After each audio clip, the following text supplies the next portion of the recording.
ইরানে হামলা হলে আঞ্চলিক যুদ্ধ, খামেনি। ইরানে সরাসরি হামলা হলে তা কেবল একটি দেশের মধ্যে সীমাবদ্ধ থাকবে না, পরিণত হবে পুরো মধ্যপ্রাচ্য জুড়ে ভয়াবহ আঞ্চলিক যুদ্ধে।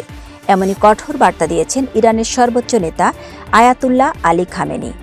সাম্প্রতিক এক বক্তব্যে খামেনি বলেন, ইরান নিজের সার্বভৌমত্ব ও নিরাপত্তা রক্ষায় সম্পূর্ণ প্রস্তুত। তিনি জানান, ইরানের বিরুদ্ধে যে কোনো সামরিক আগ্রাসনের জবাব হবে সমন্বিত ও বহুমাত্রিক, যার প্রভাব পড়বে গোটা অঞ্চলে। বিশ্লেষকদের মতে গাজা যুদ্ধ, লেবানন সীমান্তে উত্তেজনা, ইয়েমেন ও সিরিয়ায় সংঘাত সব মিলিয়ে মধ্যপ্রাচ্য এমনিতেই অগ্নিগর্ভ। এই পরিস্থিতিতে ইরানের সরাসরি হামলা হলে তা নতুন করে অস্থিরতা ছড়িয়ে দিতে পারে পুরো অঞ্চলে। ইরান দীর্ঘদিন ধরে দাবি করে আসছে তারা যুদ্ধ চায় না, তবে আক্রমণের শিকার হলে কঠোর প্রতিরোধ গড়ে তুলবে। দেশটির সামরিক ও কৌশলগত সক্ষমতা আগের চেয়ে অনেক বেশি শক্তিশালী বলেও দাবি তেহরানের।